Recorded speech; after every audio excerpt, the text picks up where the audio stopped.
room. I'm going to become safe by getting really small and shrinking so nobody notices me. Or I'm going to become safe by being hyper vigilant because I don't know if dad drank before he got home or if he's going to start drinking when he got home. So it's like, what are the scripts that child needed to run on autopilot to feel safe, to make friends, and then to get rewards? And that would be the third side. And the rewards for some kids might just be like appreciation. And it's typically just appreciation, affection, love. And that tends to get written in childhood. And the kid who writes all these permanent scripts, they put them in a backpack and carry them all the way into adulthood.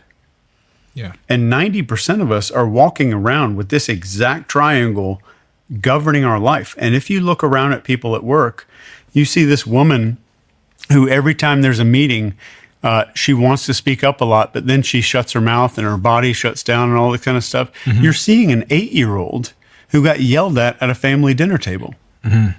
That's all. But you're just seeing it in a grown-up body. I have 2 examples that are super front of mind that completely align with what you've just said. I have 2 colleagues that I work with, and I got 6 months into working with one of them, and I could always tell that there was something not quite right, because whenever I was in the room, they would stare at me a lot, and they would be a little bit more on the pessimistic side than I'm used to. And one day at dinner, I was talking to them about their childhood, and they offered up that their dad his mood could change rapidly, and he was always pointing out why something would never work and he was an extreme pessimist. And suddenly this person who is in my life suddenly made sense. I completely understand it, because you grew up in that environment where to be safe, you agree with it, had to pay attention to the authority figure. And then, you had to also, you learned maybe that, pessimism was a way to safety. And then there's another colleague who's actually in the room over there, and I'll ask her before we publish this if I can say this publicly, but similar thing. She expressed to me that she had a dad that his mood would change rapidly. And I said to her one day, I said, I call her Sarah. I said, Sarah, you're always staring at me. I said, whenever I look at you, you're already looking at me. And it's like you're like over-analyzing and overthinking. And she explained to me the same thing. She said, when I grew up, my dad's mood would just change like this. So every time I'm preempting, I'm like a radical preempter. I'm thinking 20 steps ahead of like what might go wrong, or, which makes her exceptional at her job. But I would, one might assume that comes at some kind of cost. Yeah. So safety. Yeah. Very true. Very true. And the way that I explain this, if somebody wants to, it's not where you can kind of go back and sit there for 5 minutes, put it on a Post-it note, and then figure your whole life out. I wish I had a trick to do that. But the way that I want people to think about this is going back to your childhood. A lot of those things, these are just contracts that were written in a child's voice. And when you start hearing these patterns repeating in your head, force yourself to hear the voice of a kid. That's all it is. It's just a kid who made these choices. It's not an adult. So we're typically 3 different people, all of us. We have a work self, like a professional kind of self. We have a home self, and we have a self with friends. And what is that as a kid? That's classroom, playground, home. So I'll typically take people through this process of, where were you around authority figures, which is like classroom or home? What were you around when all your friends were around? You got made fun of, or you had to become really small. And that goes on the friends side of the triangle. And that talks about how the social patterns that are going to show up for me. And somebody says, well, I keep attracting these negative people into my life. Why do I do that? And that goes to these patterns, because if I do this, I know this is going to happen. I know that's going to happen. It's just completing a story archetype. So that's the childhood development triangle, and it is really powerful to start understanding our own patterns. And I'm not saying that you can go out there and there's here's 6 steps that are going to change your whole freaking life if you do these 6 things. The awareness is what you want. You want massive self-knowledge and self-awareness with the side agreement of I am not special, and I'm completely okay if I am never understood. Because most of what happens when we get into arguments with our spouse, we get into these bitchy arguments with people at work, it's our argument to be understood more than it is for us to come to a solution. I need you to understand me. So getting okay with the idea that you might not never ever be understood is like step number one. Number two, I am not special. And that helps us to open the door to start coming into a lot of these things. But if you're a leader at work, you can start seeing these patterns in your employees, and you can be like, I see an 8-year-old there.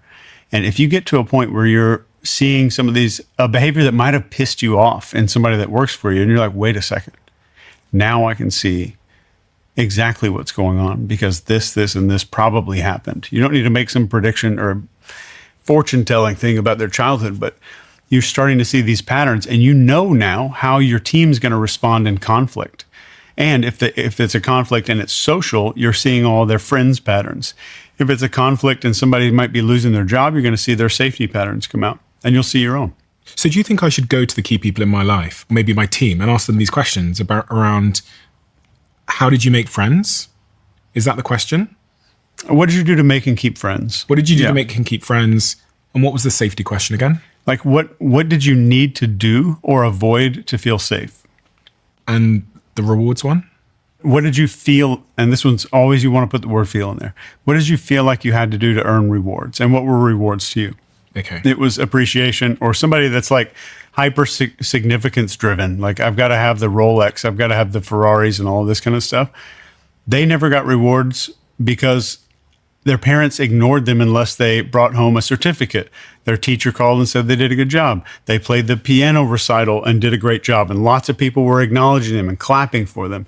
They only got acknowledged when they were socially significant. And am I right in thinking here that these are fundamentally interlinked in many ways? Because when you're talking about safety, I was running through my head the things that made me feel safe, and they were rewards that I could tell my friends about.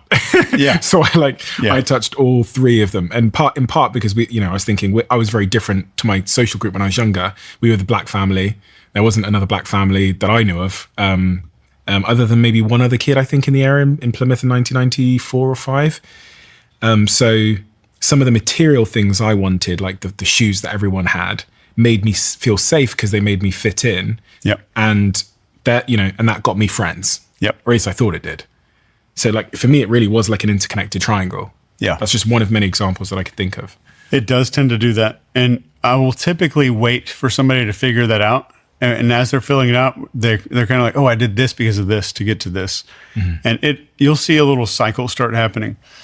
But it's great for self-knowledge. But if you're a behavior profiler, that's what's going to run people. You're going to know how they're going to respond to conflict. You're going to know what they're going to avoid. You're going to, if you're putting teams together, I know what people I want to have working with each other. Mm-hmm. And it doesn't have to be some complex 9-hour thing. You can see this stuff in everyday life. And you're not saying that I need to radically change. No.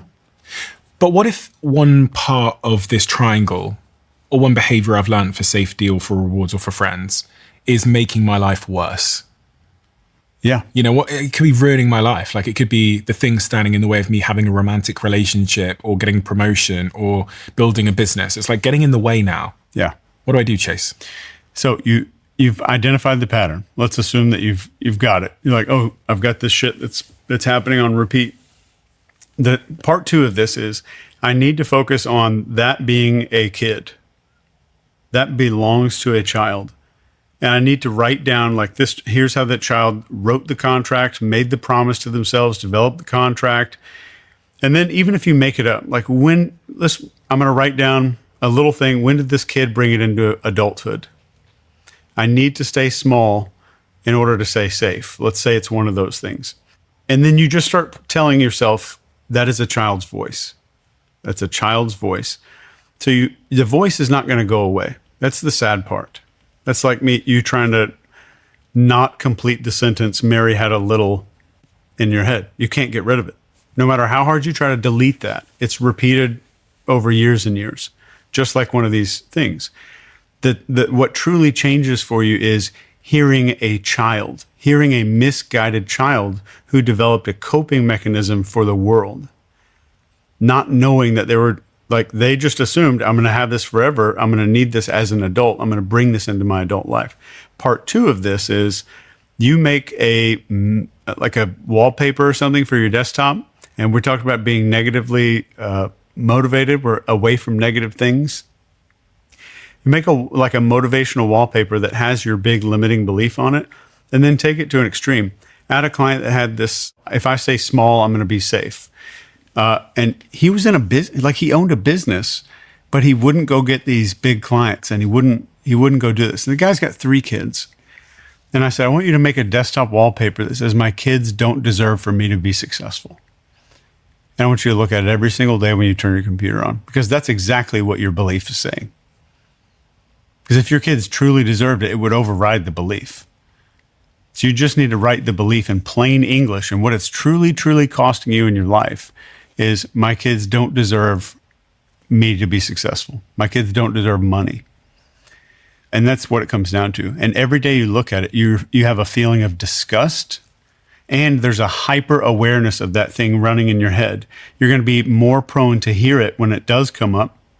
And you're also training yourself to hear it as a child's voice, which means you're going to start hearing fiction. You're still hearing the same sentence, but you're hearing a fictional story.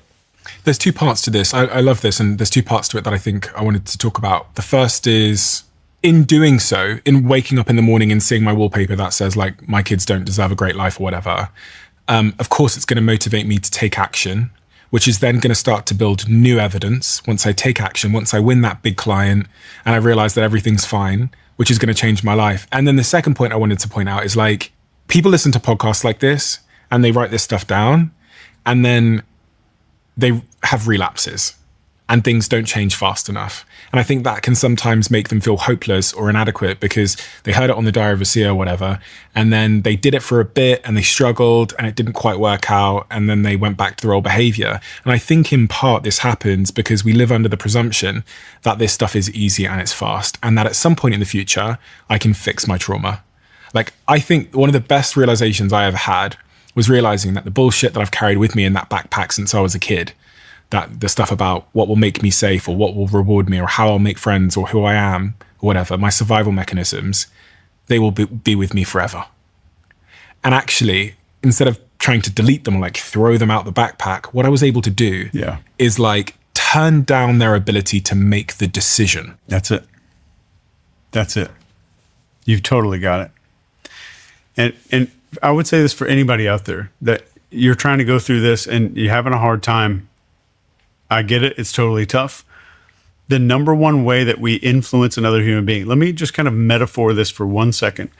When you watch a hypnotist, and hypnosis is fun, anybody can learn to do it. It's a pretty easy thing. So it looks very dramatic, but one of the things you'll see me do at the beginning of that is like, go ahead and give me your hand, and I'll hold their hand for a second, like put both hands out like this, and then flip them over. That's great. Now, just to test your eyes really quick, look all the way up and look all the way down, look all the way left, look all the way right. All right, then spread your feet a little further apart, a little closer together. Actually, no, face this way. And I want to make them do like 50 things. None of the things that I just did with them are meaningful. None of them. Everything was micro compliance.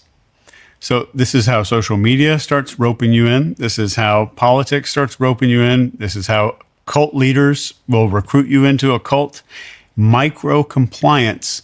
And you don't realize that you're going through this massive amount of compliance. So like you go through a doctor's physical and they go through like this 90-point checklist. They've made you do 50 things, and then they recommend a weird drug, or they recommend you get on some other drug. Take some time to think about it, because our brain is hardwired for these micro compliances. So I say this to say that if you're going through any of these things and you're trying to change your beliefs, or you're trying to change something in your body, use what works for brainwashing and figure out a way that you can get micro compliance with your own goals on a very regular basis. Small little wins, so your brain has that, just like hypnosis, just like cult recruiting, just like brainwashing.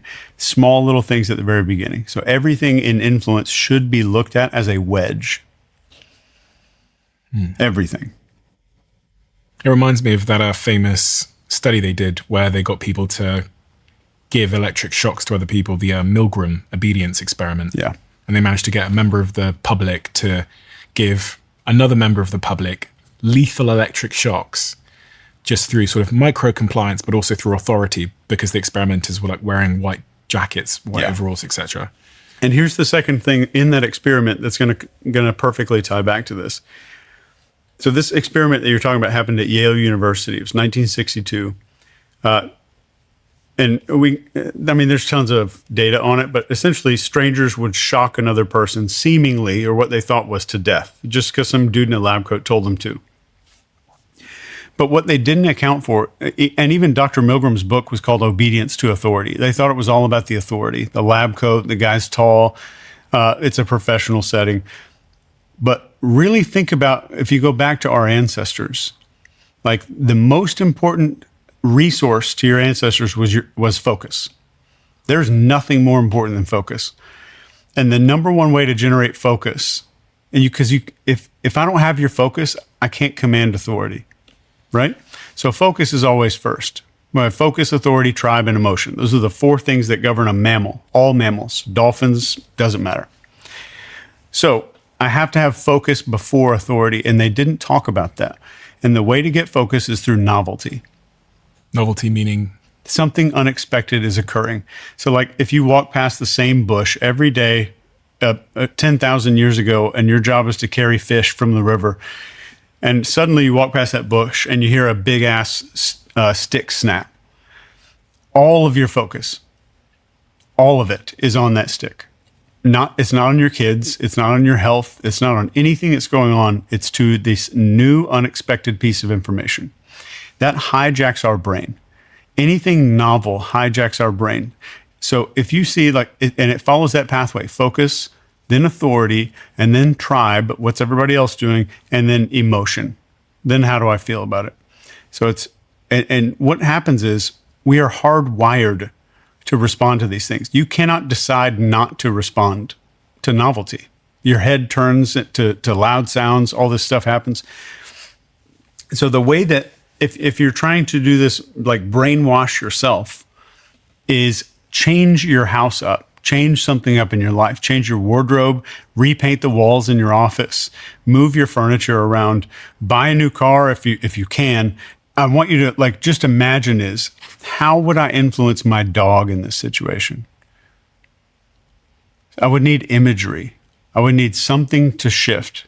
If I move the kitchen table to the side and move all the furniture, when my dog comes out of the bedroom, he's going to know something's different. Yeah. I think this is one of the great secrets of good marketing, is that it beats your brain's wallpaper filter. And I wrote a little bit about this in my last book, about this idea of beating the wallpaper filter. I think we talked a little bit about it last time, but I talked about a study where they got a rat and put it in a maze with chocolate at the other end of the maze. And they looked at the rat's brain as it went through the maze the first time. And they saw that the rat's brain was exploded with activity. It's smelling the walls. It's trying to figure it out. And then they put the rat in the maze the second time.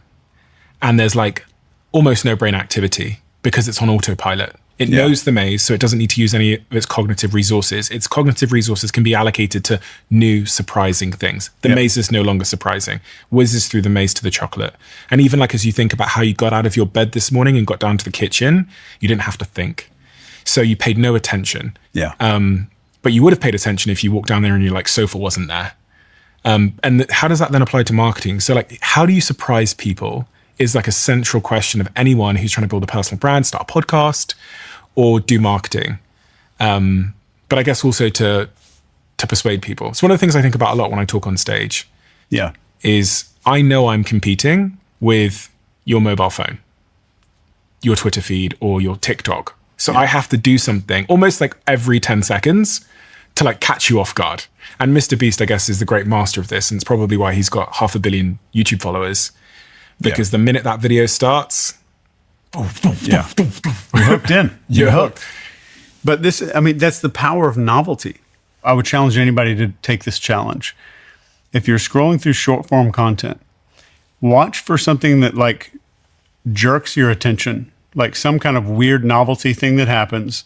And that video is probably short, 20, maybe 40-second video that captures your focus through novelty. The next video, watch for an authority figure, a famous YouTuber, a celebrity, a politician, a pop singer who thinks that they know politics, all that kind of stuff. Watch for an authority figure. Next, watch for a tribe signal. So a tribe signal is going to be, here's how many people agree with this. Here's lots of people doing one thing. These tickets are selling out. Here's the Taylor Swift concert. Here's everyone cheering at the concert. Here's how you're supposed to behave, is basically what that means in the tribe section. You're supposed to do what these people are doing. And then watch for the emotion. So watch for this pattern. It'll be a focus generating novelty. Then it'll be authority. Then you'll see tribe. Then you'll see an emotional video. And guess what happens after the emotional video? Wow. Ad. Much of the reason most people haven't posted content or built their personal brand is because it's hard and it's time consuming, and we're all very, very busy. And if you've never posted something before, there's so many factors in your psychology that stop you wanting to post. What people will think of you. Am I doing this right? Is the thing I'm saying absolutely stupid? All of these result in paralysis, which means you don't post and your feed goes bare.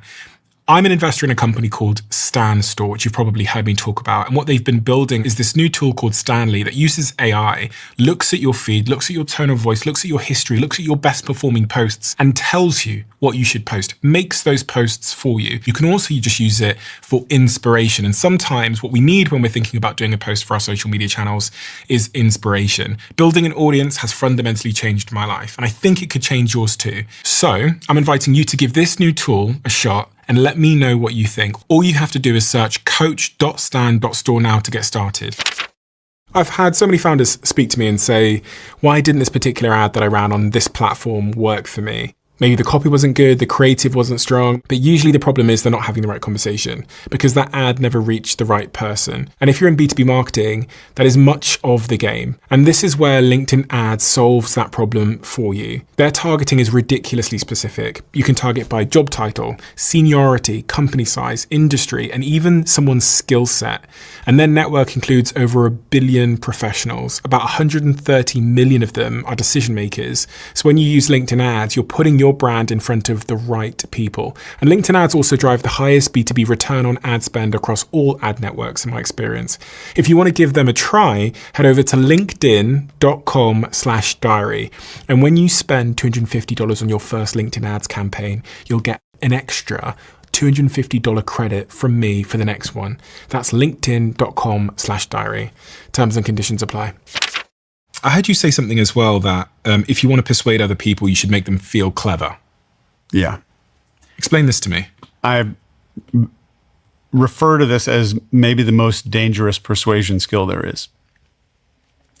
And what the 10-second brief is, I'm going to put a Lego right here on the table in front of you. And I'm going to put another Lego right here on the table in front of you. And I'm just going to keep having the conversation to where eventually your brain is going to be like, oh, I bet those things go together. So the idea came from you. So I'm going to give you one piece of information and another piece of information, but I will never put them together for you. And the reason is that any idea that you think came from your own mind, you have no ability to resist it. So all I have to do is make you have an idea. So a regular example of this is, let's say you're watching the news and they say, local Austin woman has been reported missing. Neighbors said that earlier this day, people saw her arguing with her boyfriend. Oh, yeah. Details after the break. So, yeah. And your brain is like, oh, I know what happened. Yeah. Oh, I know exactly what happened. But they make you feel clever. Yeah. They give you a piece of data and a piece of data, but they don't tell you to put it together. The media do this all the time. Yes. And if you can do this in a courtroom, it will be the biggest unfair advantage you'll ever have in a legal standing, because it'll win lots of trials. The way that, like, if there's a formula on how to use this is, here's a piece of information here, and it's a piece of information that you will absolutely agree with, that makes sense to you, and another piece of information that makes sense to you. It has to be two things that make sense to your brain, because it's like you're not going to experiment with something that you're not familiar with. So two pieces of familiar information close enough together where the brain is going to say, oh, you know what I can do? I'm going to put those two things together. Isn't this how conspiracy theories take hold as well? Oh, yeah. Because I was, yeah. There's a big enduring conspiracy theory that someone like Bill Gates has done things that are nefarious as it relates to health. And they're like, I guess the two pieces people are connecting is they're saying, well, he's worked a lot. He's very rich and powerful. And he's very, very interested in health. Biotech and vaccines and all these other things. And someone very, very, very, very powerful. We often think of, very powerful, successful, influential people as being somewhat like evil or not having our interests at heart. And then someone who's spending a lot of money on like health and medical side of things is quite an unusual thing. So we put two and two together. We have, we think they have bad intentions because they are a billionaire. Yeah. And that word is, comes with certain preconceptions. And then health, and then a pandemic happens. And I think people, this is how I think a lot of conspiracies rise. Name a movie from when you were a kid where the bad guy or where the super rich person in the movie wasn't the evil. Yeah. I mean, it's programmed into the media. It's a definite programming that was very deliberate in our country. It's like always the rich people are evil. But then people will say, oh, well, Tony Stark was rich. They made him a sociopath. It's interesting because I think, I can make the case that at some point it's intentional, but at some point also it becomes such a clear stereotype that you have to follow that stereotype when you're like writing movies, or else it doesn't make sense to people. Yeah, and I'm not saying it was intentional within the last like 200, 300 years. We're talking about like the Brothers Grimm, ancient fairy tales. And I think it was intentional then, like having wealth is bad. There's virtue in poverty. That's the big thing they wanted to communicate to their kids. Poverty is virtuous. And of course, like we're still doing a lot of that stuff today. But the reason is exactly what you're saying is correct. I think it's burned into like some collective archetype of what stories have become. And we wouldn't recognize it. So like if I watched a movie and there was a very successful billionaire businessman, all I have to say is that for you to fill in the gaps. You're thinking private jet. You're thinking how they treat people. You're thinking, they're on their phone with a briefcase. You're thinking, that they have what they're wearing. You know what they're wearing. And I didn't say any of that stuff. Yeah. And you made me feel clever because I put all that stuff together. That came from my own mind. And speaking of archetypes, that's the second way that you can win any court case in the world. Have you got experience with court cases and stuff like that? A lot. What is your experience? As far as I know, I'm the only trial consultant that offers a 200% money back guarantee when I work. So what does that mean as a trial consultant? What's your objective in simple terms? It's always a little different. And it depends on whether I'm working for prosecution or defense. I know nothing about the law, like just about nothing. But I know people. So I will typically go in and we'll pick a jury and we'll select a jury. And we want to select a jury based on this factor and based on this zip code. Here's the question that we want to ask to find out which is going to be a good juror and which is a bad juror. But then I have to figure out questions that are covert. How can I covertly ask a question where the opposing counsel, the other attorney, won't know what I desire and what I don't desire based on the answer? So one case I worked for was for a large grocery store company who was being sued because a lady slipped on a green bean. Real shit. And they hired me because it was a big lawsuit. And I want a jury that has an internal locus of control, that they're in charge of their own life. They're responsible for their destiny. And we want to weed out the people that have the opposite. We want to weed out the people that kind of victim mentality, like the world happens to me, that kind of thing. So we have to figure out, how do I ask a question that A, reveals that, is B, covert, and C, is not going to expose what we're looking for to opposing counsel. So we'll come out with a question like, how does a person catch a cold? And then you get one person that answers, well, these stupid kids picking their boogers, they're wiping them on the escalator, they're coughing, sneezing all over the place, people aren't wearing masks. We ask the next guy, how does a person catch a cold? And he says, well, if I've ever caught a cold, I was in a place I shouldn't have been. I didn't wash my hands thoroughly enough. I didn't take care of my body. I didn't take vitamins. I didn't take care of myself. Very, very different. So we know what is satisfactory for us to select a jury. And that's just one tiny example. But I'm going to pause you there because I just wanted to share something before we carry on with this story because it's fascinating. It's actually the last question I ask on our culture test when we employ people for my company. We ask them 35 questions before they are offered the chance to interview. And the last question is, when I don't do great work, who's to blame? And it asks them, it says, the people I worked with, I wasn't given clear enough instructions from a client or a boss, or myself. And it's remarkable that 40